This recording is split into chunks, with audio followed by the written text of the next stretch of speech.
요한복음 5장 24절에서 29절까지의 말씀 다 같이 한 목소리로 합독하시겠습니다. 내가 진실로 진실로 너희에게 이르노니 내 말을 듣고 또 나 보내신 이를 믿는 자는 영생을 얻었고 심판에 이르지 아니하나니 사망에서 생명으로 옮겨졌느니라.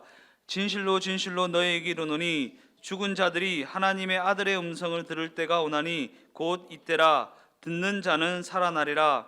아버지께서 자기 속에 생명이 있음 같이 아들에게도 생명을 주어 그 속에 있게 하셨고 또 인자됨으로 말미암아 심판하는 권한을 주셨느니라. 이를 놀랍게 여기지 말라. 무덤 속에 있는 자가 다 그의 음성을 들을 때가 오나니 선한 일을 행한 자는 생명의 부활로 악한 일을 행한 자는 심판의 부활로 나오리라. 아멘. 오늘 저는 읽으신 본문의 말씀을 가지고 예수님이 오셔야만 했던 이유, 이러한 제목을 가지고 함께 은혜를 나누어 보고자 합니다. 우리가 읽은 오늘 본문은 우리에게 너무나도 익숙한 말씀입니다. 예수님은 내 말을 듣고 나 보내신 이를 믿는 자는 영생을 얻었다라고 선언하십니다.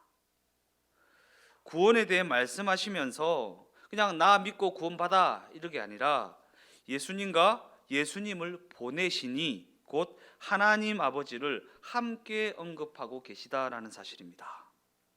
본문 24절 말씀입니다. 내가 진실로 진실로 너희에게 이르노니 내 말을 듣고 또 나 보내신 이를 믿는 자는 영생을 얻었고 심판에 이르지 아니하나니 사망에서 생명으로 옮겼느니라. 우리는 단순히 예수 믿으면 구원받는다라는 말로 복음을 간단하게 요약하는 경우가 너무나도 많이 있습니다.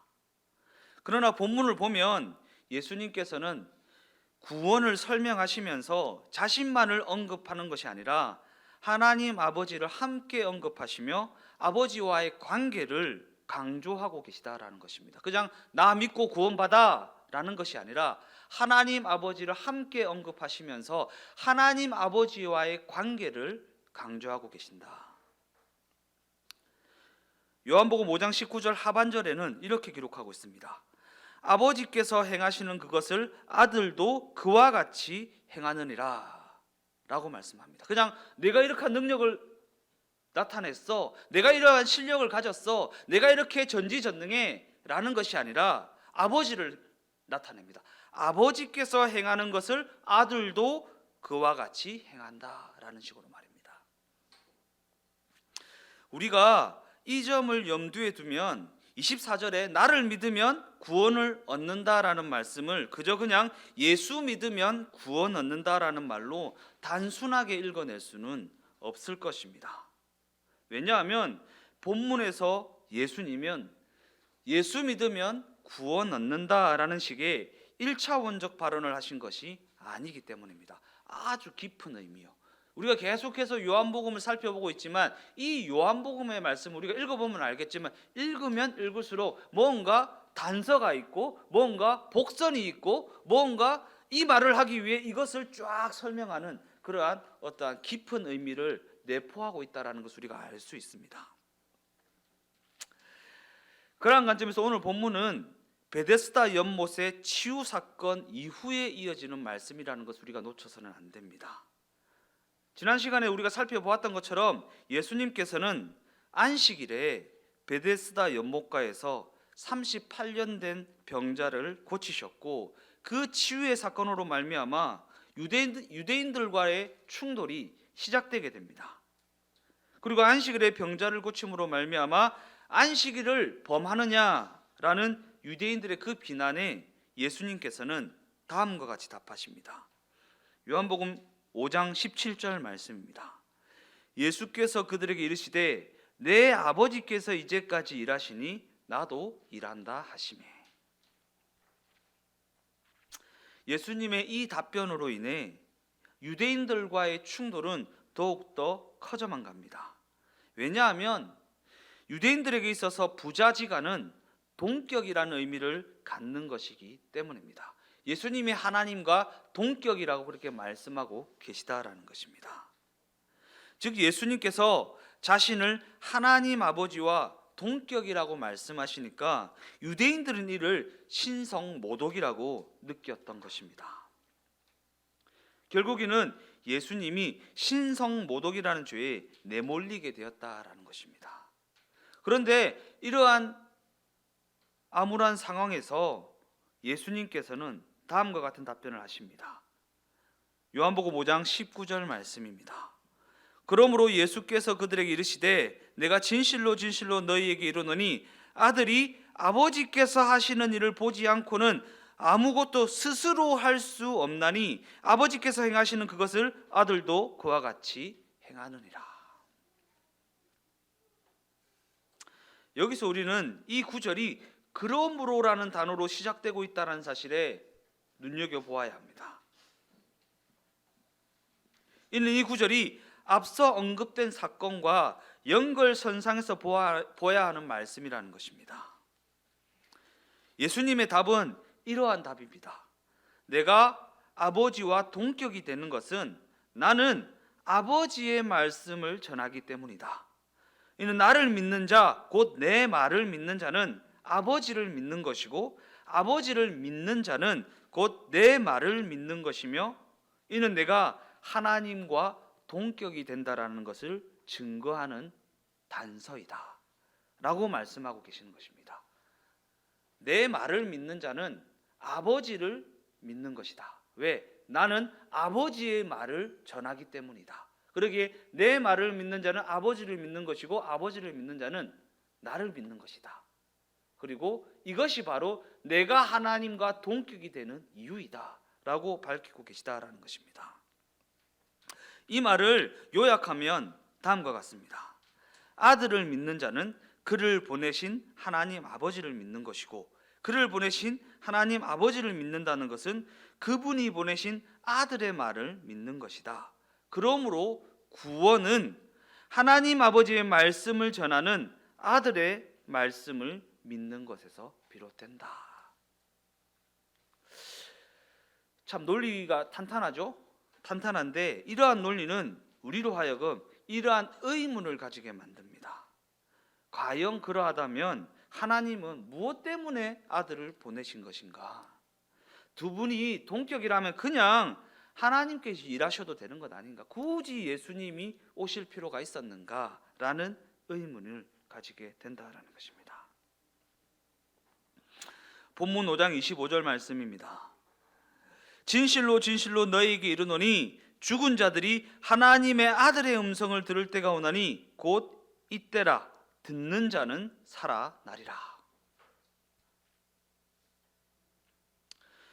본문은 지금이 바로 구원의 때라고 선포하고 있습니다. 죽은 자들이 하나님의 아들의 음성을 들을 때가 이미 이르렀다는 것입니다. 우리가 이 말씀에 담긴 뜻을 깊이 있게 깨닫기 위해서는 이스라엘의 역사를 살펴봐야 됩니다. 이 말씀이 어떠한 역사에서 비롯된 것인가? 출애굽기 20장 18절에서 21절까지의 말씀입니다. 뭇 백성이 우레와 번개와 나팔 소리와 산의 연기를 본지라 그들이 볼 때에 떨며 멀리 서서 모세에게 이르되 당신이 우리에게 말씀하소서 우리가 들으리이다. 하나님이 우리에게 말씀하시지 말게 하소서 우리가 죽을까 하나이다. 모세가 백성에게 이르되 두려워하지 말라. 하나님이 임하심은 너희를 시험하고 너희로 경외하여 범죄하지 않게 하려 하심이니라. 백성은 멀리 서 있고 모세는 하나님이 계신 흑암으로 가까이 가니라. 모세가 이스라엘 백성들을 애굽에서 인도해 내어서 시내산에 도착했을 때 모세는 백성들을 산 밑에 두고 혼자 산에 올라가서 하나님 앞에서 율법을 받아 내려오게 되는데 그 배경은 다음과 같습니다.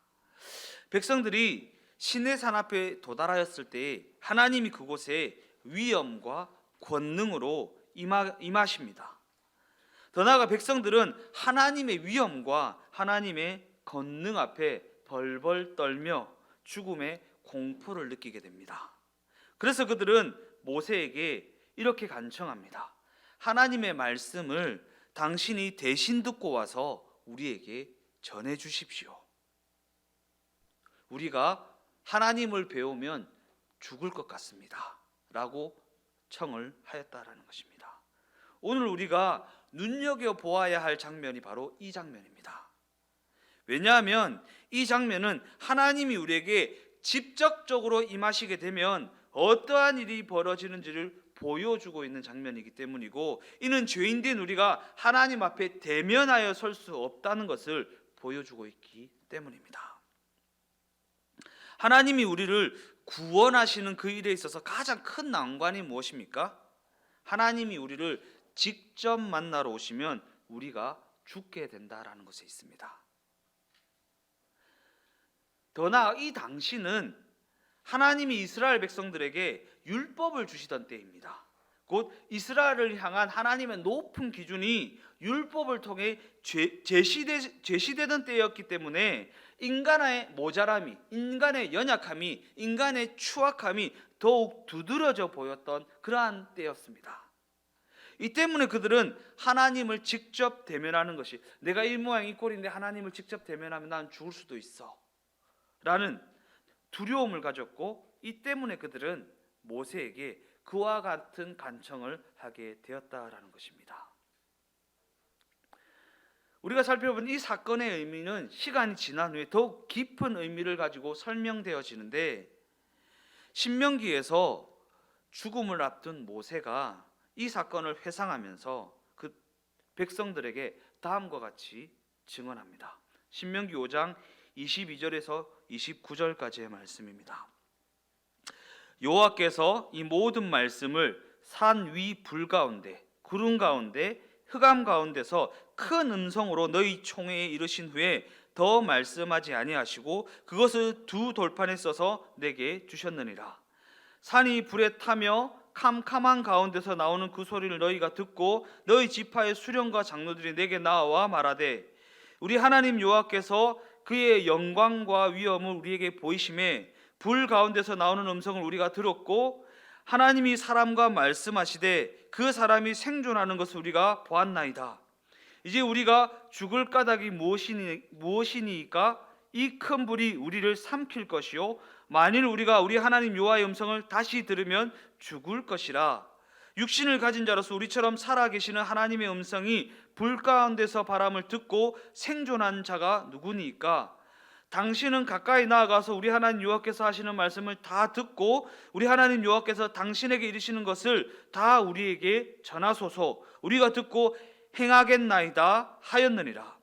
여호와께서 너희가 내게 말할 때에 너희가 말하는 소리를 들으신지라. 여호와께서 내게 이르시되 이 백성이 내게 말하는 그 말소리를 내가 들은즉 그 말이 다 옳도다. 다만 그들이 항상 이 같은 마음을 품어 나를 경외하며 내 모든 명령을 지켜서 그들과 그 자손이 영원히 복받기를 원하노라. 우리 인간은 예외 없이 하나님의 거룩함을 견뎌낼 수가 없기 때문에 하나님을 대면하면 모두가 다 예외 없이 죽음에 이르게 됩니다. 그러나 백성들은 그들의 지도자 모세가 하나님을 대면하였음에도 불구하고 죽지 않고 살아나왔다라는 것을 목격했습니다. 하나님이 사람과 말씀하시되 그 사람이 생존하는 것을 우리가 보았나이다. 여기서 우리는 하나님과 이스라엘 백성들 사이에 놓여진 난관을 발견하게 되는데, 하나님이 이스라엘 백성들에게 직접 말씀하시면 그들이 죽음에 이르게 된다라는 사실입니다. 그런데 더욱 안타까운 사실은 그들은 하나님의 말씀을 듣지 못해도 죽음에 이르게 됩니다. 들어도 죽고 듣지 못해도 죽는다. 그래서 그들은 하나님의 말씀을 들어도 죽지 않는 모세에게 하나님의 말씀을 대신 듣고 와서 전해달라고 그렇게 간청했던 것입니다. 그리고 이것이 바로 모세가 시내산으로 율법을 받으러 올라가게 된 배경입니다. 하나님을 대면하여도 하나님의 말씀을 직접 들어도 과연 죽지 않는 자가 그 말씀을 대표로 듣고 와서 전해주면 백성들이 죽지 않을 수 있기 때문입니다. 그리고 이 내용은 신명기 18장에 이르러서 더욱 확장되어 기록되고 있습니다. 신명기 18장 15절에서 18절까지의 말씀입니다.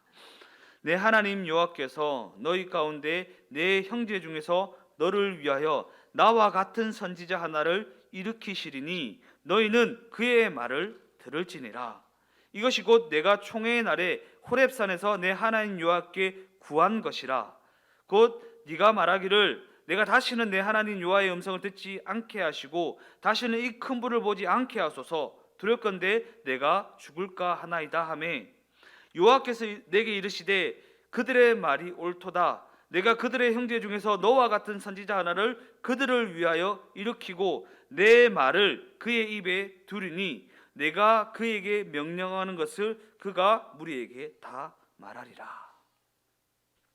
이 말이 바로 예수님께서 나는 하나님의 말씀을 전하는 자이다 라는 말의 근거입니다. 이처럼 중보자의 역할은 모세 하나로 그치지 않습니다. 왜냐하면 모세가 나와 같은 선지자가 세워질 것이다 라고 증언하고 있기 때문입니다. 앞서 살펴본 출애굽기 20장이나 신명기 5장은 하나님의 말씀을 직접 들으면 백성들이 죽음에 이르게 되기 때문에 모세를 중보자로 세우셨다고 했습니다. 이는 모세에게 하나님의 편에 서서 백성들에게 하나님의 말씀을 전하는 역할이 맡겨졌다라는 것이고 하나님과 이스라엘 백성을 연결해주는 그들의 중보자의 역할이 모세에게 맡겨졌다라는 것입니다. 그런데 우리가 읽은 신명기 18장에서 모세는 하나님이 자신과 같은 역할을 맡은 선지자 하나를 일으키실 것이라고 말합니다. 그러면서 자신은 그의 그림자에 불과하다고 증언하며 참된 중보자의 존재를 암시하고 있다라는 것입니다. 이는 모세 자신도 이스라엘 백성들에게 속하여 있는 연약한 존재이기 때문에 자신도 그들과 전혀 다르지 않다라는 것이고 자신에게도 참된 중보자가 필요했다라는 의미입니다. 그리고 모세가 말하고 있는 나와 같은 선지자 하나가 예수님을 지칭하고 있다라는 사실을 우리는 너무나도 잘 알고 있습니다. 그리고 나와 같은 선지자라는 모세의 말에 핵심 메시지가 숨겨져 있는 것입니다. 그 선지자에게는 모세와 같이 하나님과 사람을 연결해 주는 중보자의 역할이 맡겨졌다라는 것입니다.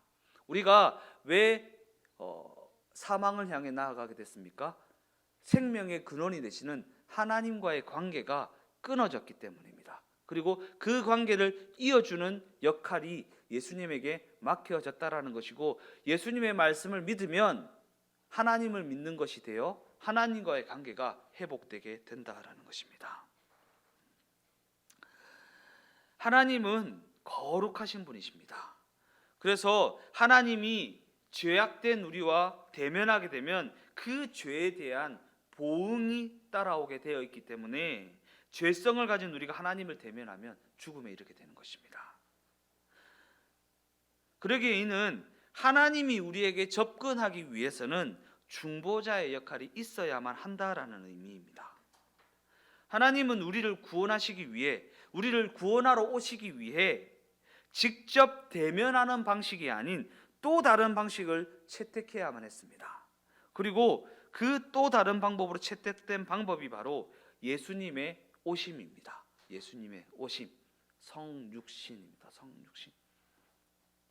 그런데 예수님도 하나님 자신이기 때문에 예수님이 그냥 그저 그 모습 그대로 오시면 우리는 예수님을 만나도 죽게 됩니다.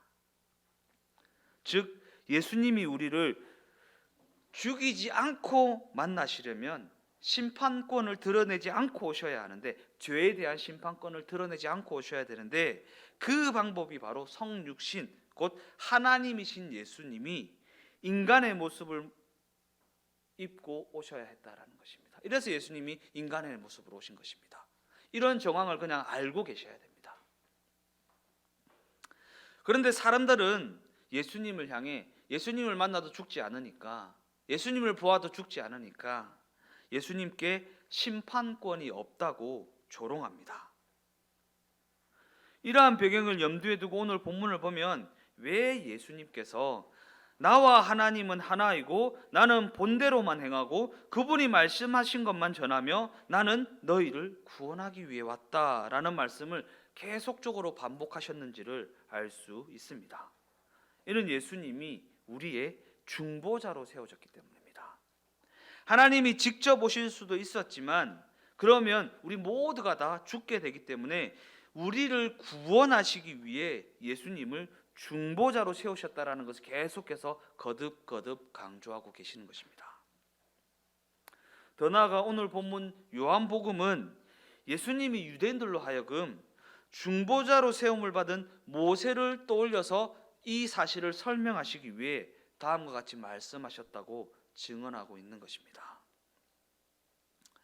너희 조상들에게 모세가 중보자로 세우셨듯이 나는 너희의 중보자이다. 너희를 구원하기 위해 하나님이 나를 너희에게 보내셨다. 그러기에 너희가 구원을 얻을 수 있는 유일한 길은 내 말을 듣고 그를 믿는 것이다 라는 것입니다.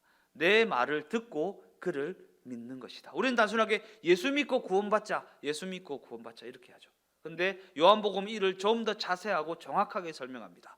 내 말을 듣고 그를 믿는 것이다. 요한복음 5장 24절 말씀입니다. 내가 진실로 진실로 너희에게 이르노니 내 말을 듣고 또 나 보내신 이를 믿는 자는 영생을 얻었고 심판에 이르지 아니하나니 사망에서 생명으로 옮겨졌느니라. 왜 우리는 예수님의 말씀을 듣고 그를 보내신 이를 믿어야 하는 것인가? 중보자로 세워진 예수님의 말씀을 듣지 아니하면 그를 믿을 수 없기 때문이고, 그를 믿지 아니하면 그 누구도 구원에 이를 수 없기 때문입니다. 그냥 내가 하나님 믿어야지가 아닙니다. 그냥 하나님 믿어야지 해서 하나님이 믿어지는 것이 아닙니다. 내 말을 듣지 아니하면 하나님 아버지를 믿을 수 없고, 하나님 아버지를 믿지 아니하면 구원에 이를 수 없다라는 얘기를 하고 계시는 것입니다. 그래서 본문 25절 말씀은 이렇게 기록하고 있는 것입니다.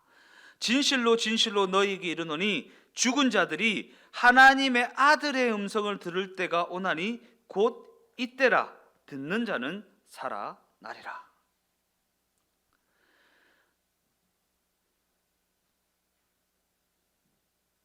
제가 자꾸 드러내는 것이 중요하다, 읽어내는 것이 중요하다라는 얘기를 계속 하면서 숙제도 내어주고 하죠. 여기에 근거가 있는 것입니다. 읽는 것은 꼭 듣는 것이죠. 우리가 책을 읽는 것은 듣는 것이랑 같은 것입니다. 하나님의 말씀을 드러내지 않으면, 예수님의 말씀을 드러내지 않으면, 예수님의 말씀을 읽어내지 않으면 하나님을 향한 믿음을 가질 수가 없고, 하나님을 향한 믿음을 가지지 않으면 하나님의 다스림을 받을 수 없고, 하나님의 인도하심을 받을 수 없고, 그러면 그 인생이 믿지 않는 자와 다를 바가 없기 때문에 계속 드러내는 것이 중요합니다. 읽어내는 것이 중요합니다. 하나님의 말씀을 계속해서 접해야 합니다라고 강조를 하는 것입니다. 우리가 읽은 성경의 증언에 의하면 우리 모두는 죽은 자들입니다. 우리 모두는 죽은 자들이기 때문에 하나님의 음성을 들을 수 없습니다. 설령 들을 수 있다고 해도 그 음성을 들으면 죽게 됩니다. 이는 우리 모두가 하나님과 아무런 관계없는 추악한 죄인들이기 때문에 하나님의 음성을 감당할 수가 없기 때문이라는 것입니다.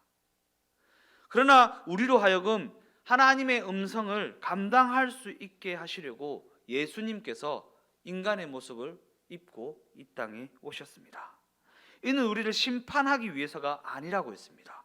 우리를 살려내기 위해서, 죽었던 하나님과의 관계를 회복시키기 위해서 중보자의 역할을 맡아서 이 땅에 오신 것입니다.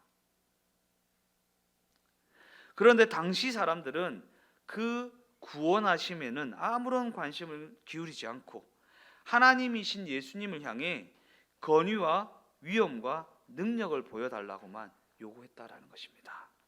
이런 당시 사람들이 십자가에 달리신 예수님을 향해 네가 만일 하나님의 아들이여든 내려와 보라 라고 조롱했다라는 것에서 알 수 있습니다.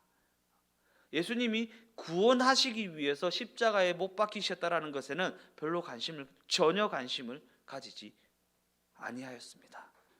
네 능력을 보여줘. 네가 하나님의 아들이라는 능력을 보여줘 라는 것입니다.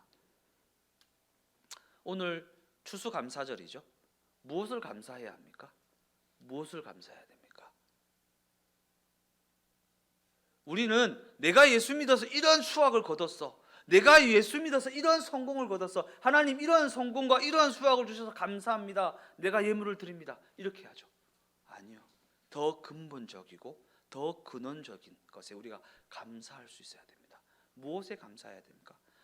하나님이신 예수님이 하늘 보좌를 버리시고 이 땅에 오셔서 우리와 동행하신다라는 사실에 감사해야 되고, 그 동행함으로 말미암아 그 모든 것이, 그 수확이 적다고 해도, 그 수확이 많다고 해도, 내 삶에 성공이 주어졌다고 해도, 실패가 주어졌다고 해도 그 모든 것이 예수님이 나와 동행하셔서 나를 인도하심으로 말미암아 발생한 결과라는 것을 인정하고 그것에 감사할 수 있는 우리가 되어져야 한다라는 것입니다. 우리는 그냥 결과에만 관심을 가지고 결과에만 감사만 합니다. 아니요, 예수님께서 이 땅에 오셔서 우리와 동행하셨다라는 그 과정에 감사할 수 있는 우리가 되어야 한다라는 것입니다. 그런데 당시 사람들은 예수님이 십자가에 달렸을 때 네가 하나님의 아들이여든 내려와 보라라고 말하면서 그의 능력에만, 그의 실력에만 관심을 가졌다라는 것입니다. 그러면서 그를 조롱했다라는 것입니다. 그러나 그럼에도 불구하고 예수님은 잠잠히 당신의 길을 가셨습니다. 그들의 비난과 그들의 조롱에도 당신의 일을 묵묵히 감당해 나가셨다라는 사실입니다.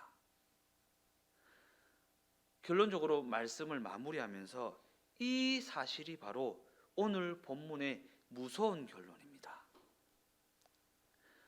본문 28절 말씀입니다. 이를 놀랍게 여기지 말라. 무덤 속에 있는 자가 다 그의 음성을 들을 때가 온다.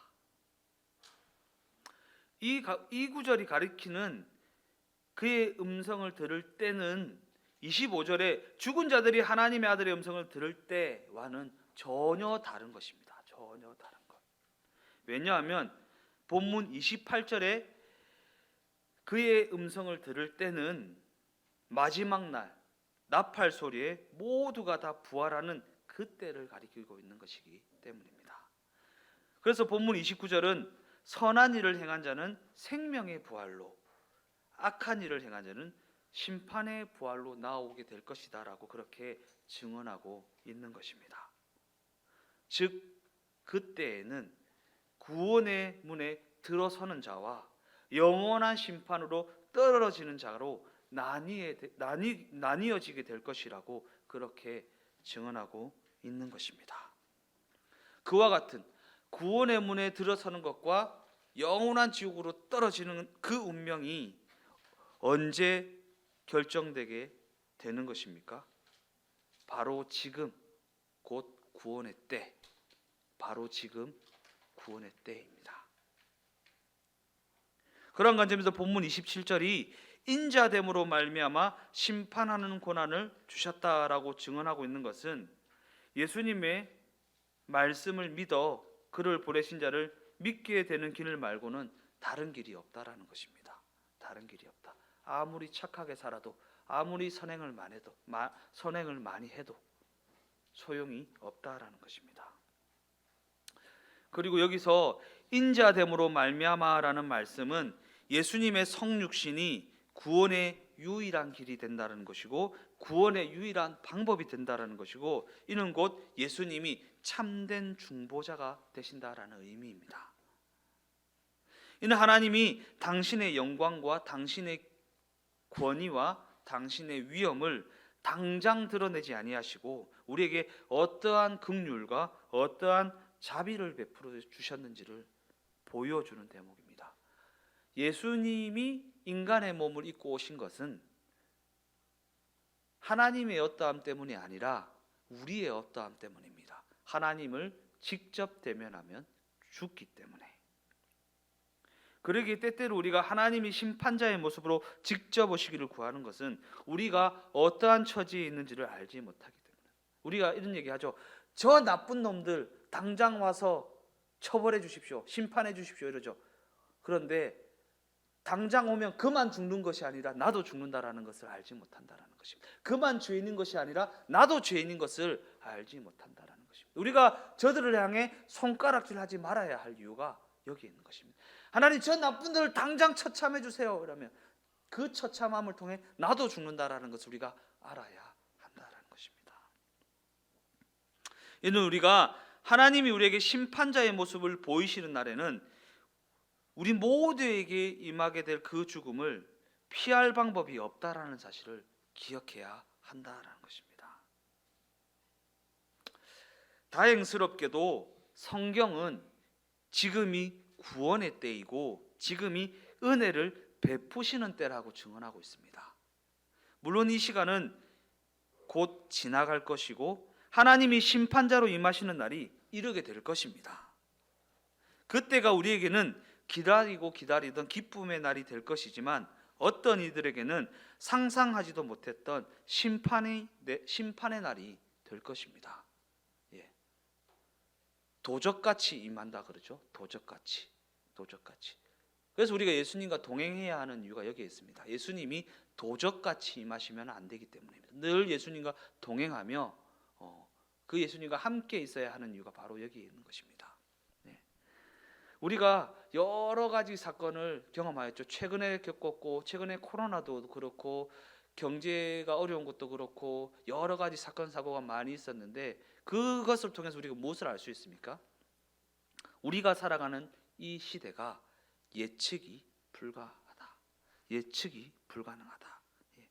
심판의 때가 도적같이 임할 수도 있다라는 것입니다. 그래서 우리가 그 무엇보다 우리와 동행하시는 예수님께 감사하며 그 동행에 집중해야 되는 이유가 바로 여기에 있는 것입니다. 심판의 때가 우리를 기다리고 있지만 그에 앞서 은혜의 시간이 주어지고 있다는 사실을 기억하십시오. 더 나아가 이 시간 자신의 삶을 한번 점검해 보십시오. 그리고 이 말씀을 들어야 할 사람들이 우리 주변에 있다라는 사실을 잊지 마십시오. 그러나 이는 그들에게 너 지옥 가, 그러다가 정말 지옥 간다 라는 말로, 무서운 말로 협박하라는 말이 아닙니다. 이는 우리가 그들이 구원에 이르도록 돕기 위해 오해와 괄시 속에서 당하고 지는 길을 걷도록 부름받았다라는 사실을 잊지 말라는 것입니다. 제가 최근에 여러 가지 오해를 받았고 여러 가지 괄시를 받았고 당하고 지는 길을 걸어야 한다라는 예수님의 어떠한 메시지가 제게 있었습니다. 여러 가지 오해도 있었고 여러 가지 괄시도 있었고 나를 향한 모함도 있었고 여러 가지 안 좋은 소문들이 많이 있었어요.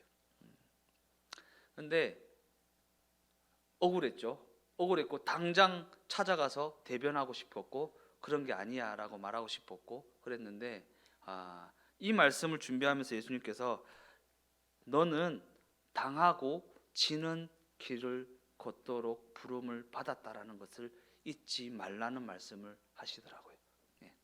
억울할 때가 많이 있고 속상할 때가 많이 있고 근데 그럼에도 불구하고 나를 대변하려 예수님이 자신을 대변하려고 하지 아니하셨잖아요. 대변하려고 할 것이 아니라 오해와 갈시 속에서 당하고 지는 길을 걷도록 부름을 받은 인생이 우리의 인생이라는 것을 잊지 말라고 말씀을 하시더라고요. 그리고 우리가 그러한 과정을 통해서 구원을 얻게 되었잖아요. 그죠? 우리가 예수님께서 오해받으시고 갈시받으시고 당하셨고 져야만 승리하는, 죽어야만 살게 되는 그 과정을 예수님께서 통과하심으로 말미암아 우리가 구원에 이르게 되었잖아요. 그러니까 그 삶으로 부름받은 그분의 생명을 건네받아 그분의 생명을 가지고 그 길을 가도록 부름받은 우리가 오해를 좀 받을 수 있습니다. 괄시를 받을 수 있습니다. 모함을 당할 수 있습니다. 그러나 그 과정을 통해 누군가가 구원에 이를 수 있다면 그걸로 우리는 되었다라고 말할 수 있는 그러한 길을 걸어가야 한다라는 것입니다.